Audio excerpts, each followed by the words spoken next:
और अपने धर्म को देखकर भी तू भय करने योग्य नहीं है, क्योंकि धर्मयुक्त युद्ध से बढ़कर दूसरा कोई कल्याणकारक कर्तव्य क्षत्रिय के लिए नहीं है। हे पार्थ, अपने आप प्राप्त हुए और खुले हुए स्वर्ग के द्वार रूप इस प्रकार के युद्ध को भाग्यवान क्षत्रिय लोग ही पाते हैं। और यदि तू इस धर्मयुक्त संग्राम को नहीं करेगा तो स्वधर्म को और कीर्ति को खोकर पाप को प्राप्त होगा।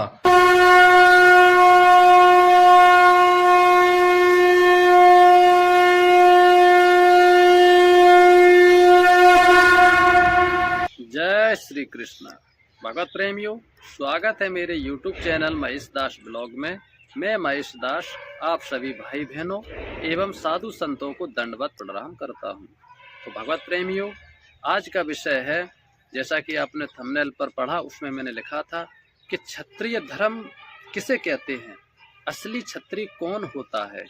ठीक है, क्षत्रिय के कर्तव्य कर्म क्या होते हैं, तो आज आपको इस वीडियो में जानने को मिलेगा।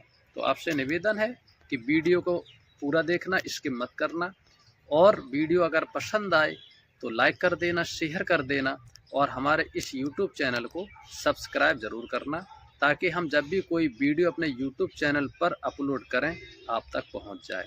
तो भगवत प्रेमियों, पहले मैं आपको श्रीमद् भगवत गीता जी के अध्याय 2 में श्लोक जो हैं, जिसमें क्षत्रिय का वर्णन बताया है, भगवान ने श्री कृष्ण ने अर्जुन को समझाया है कि क्षत्रिय कौन होता है, क्षत्रिय का कर्म कर्तव्य क्या होता है, तो ये भगवान ने अर्जुन को समझाया है। तो पहले मैं आपको गीता जी में प्रमाण दिखाता हूँ, ताकि आपको पूर्ण भरोसा हो जाए। जय श्री कृष्ण। यदि तू इसको सदा जन्मने और सदा मरने वाला माने तो भी हे अर्जुन, इस प्रकार शोक करने योग्य नहीं है, क्योंकि ऐसा होने से तो जन्मने वाले की निश्चित मृत्यु है और मरने वाले का निश्चित जन्म होना सिद्ध है हुआ है। इससे भी तू इस बिना उपाय वाले विषय में शोक करने को योग्य नहीं है। यह भीष्म आदि के शरीर मायामय होने से अनित्य है, इससे शरीरों के लिए भी शोक करना उचित नहीं है, क्योंकि अर्जुन, संपूर्ण प्राणी जन्म से पहले बिना शरीर वाले और मरने के बाद भी बिना शरीर वाले ही हैं, केवल बीच में ही शरीर वाले प्रतीत होते हैं। फिर उस विषय में क्या चिंता है।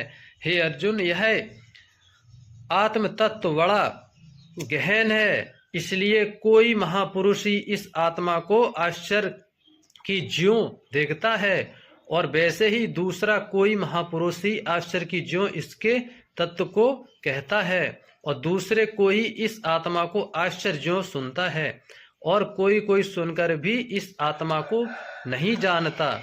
हे अर्जुन, यह आत्मा सबके शरीर में सदा ही अवैध है, इसलिए संपूर्ण भूत प्राणियों के लिए तू शोक करने योग्य नहीं है, और अपने धर्म को देखकर भी तू भय करने योग्य नहीं है, क्योंकि धर्मयुक्त युद्ध से बढ़कर दूसरा कोई कल्याणकारक कर्तव्य क्षत्रिय के लिए नहीं है। हे पार्थ, अपने आप प्राप्त हुए और खुले हुए स्वर्ग के द्वार रूप इस प्रकार के युद्ध को भाग्यवान क्षत्रिय लोग ही पाते हैं। और यदि तू इस धर्मयुक्त संग्राम को नहीं करेगा तो स्वधर्म को और कीर्ति को खोकर पाप को प्राप्त होगा, और सब लोग तेरी बहुत काल तक रहने वाली अपकीर्ति को भी कथन करेंगे, और वह अपकीर्ति माननीय पुरुष के लिए मरण से भी अधिक बुरी होती है। और जिनके तू बहुत माननीय होकर भी अब तुच्छता को प्राप्त होगा, वे महारथी लोग तुझे भय के कारण युद्ध से उपराम हुआ मानेंगे, और तेरे बैरी लोग तेरे सामर्थ्य की निंदा करते हुए बहुत से न कहने योग्य वचनों को कहेंगे। फिर उससे अधिक दुख क्या होगा। इससे युद्ध करना तेरे लिए सब प्रकार से अच्छा है, क्योंकि या तो मरकर स्वर्ग को प्राप्त होगा अथवा जीतकर पृथ्वी को भोगेगा। इससे हे अर्जुन, युद्ध के लिए निश्चय वाला होकर खड़ा हो। यदि तुझे स्वर्ग और राज्य की इच्छा ना हो तो भी सुख दुख लाभ हानि और जय पराजय को समान समझकर उसके उपरांत युद्ध के लिए तैयार हो। इस प्रकार युद्ध करने से तू पाप को प्राप्त नहीं होगा। तो भगवत प्रेमियों, आपने गीता जी में प्रमाण देखा। भगवान ने अर्जुन को बताया कि क्षत्रिय कौन होता है और क्षत्रिय के लक्षण भी बताए हैं। क्षत्रिय का कर्म क्या होता है ये भी बता दिया। तो भगवत प्रेमियों, जब अर्जुन के मन में ये विचार आ गया था, जब भीष्म पितामह को और गुरु द्रोणाचार्य को, कृपाचार्य को जब सामने देखा, तो अर्जुन के मन में विचार ये आ गया था, कहा था कि हे केशव, मैं अपने गुरुजनों का वध कैसे करूंगा, मैं इनसे युद्ध कैसे करूंगा, मैं इनके ऊपर बाण कैसे चलाऊंगा। मेरे शरीर में इतनी शक्ति नहीं है कि मैं अपने गुरुजनों की हत्या कर सकूं, मैं इनसे युद्ध कर सकूं। तब जब ये बात भगवान से कही थी, तो भगवान ने मुस्कुराते हुए अर्जुन से कहा था कि हे अर्जुन, तू किसके लिए शोक करता है? उनके लिए जो मर चुके हैं या फिर उनके लिए जो अभी जीवित खड़े हैं? किसके लिए शोक करता है? ये शरीर तो नाशवान है, ये आत्मा अजर अविनाशी। आत्मा का कभी न जन्म होता है, ना कभी आत्मा मरती है। भगवान ने कहा है कि अग्नि जला नहीं सकती, वायु सुखा नहीं सकती और जल गीला नहीं कर सकता, क्योंकि ये आत्मा अजर अविनाशी है, परमात्मा का अंश है। और जो शरीर है इसका तो नाश होना है, तू युद्ध कर या मत कर, ये शरीर का तो नाश होना है। इसलिए भगवान श्री कृष्ण अर्जुन से कह रहे थे, हे अर्जुन, खड़ा हो और इस धर्म युक्त युद्ध में अपनी जीत को हासिल कर और डट के युद्ध कर।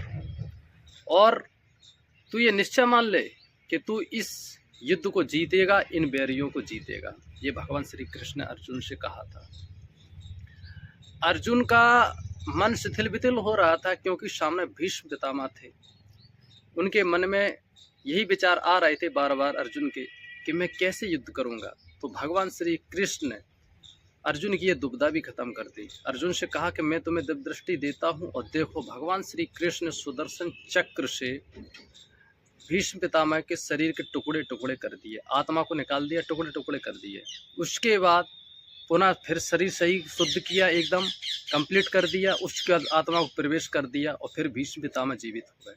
तो अर्जुन से कहा, अर्जुन देखो, इस प्रकार ये आत्मा निकल जाती है शरीर का, फिर कुछ भी करो, काटो, चाहे इसको जलाओ, चाहे इसको दफना दो, कुछ भी करो, क्योंकि ये शरीर नाशवान है, आत्मा अजर अविनाशी, इसलिए आत्मा का कभी नाश नहीं होता है। कोई शस्त्र आत्मा को नहीं काट सकता। तो भगवत प्रेमियों, जब इस प्रकार अर्जुन को भगवान श्री कृष्ण ने समझाया, उसके उपरांत अर्जुन ने युद्ध आरंभ किया था। तो भगवत प्रेमियों, तो इस वीडियो में मैंने आपको क्षत्रिय धर्म के बारे में बताया कि क्षत्रिय धर्म क्या होता है। तो भगवत प्रेमियों, आज के लिए इतना ही, और जल्द मिलेंगे अच्छी वीडियो के साथ में। और यदि आपके मन में कोई प्रश्न है तो आप हमें कमेंट में बता सकते हैं, हम आपको जवाब जरूर देंगे। जय श्री कृष्ण।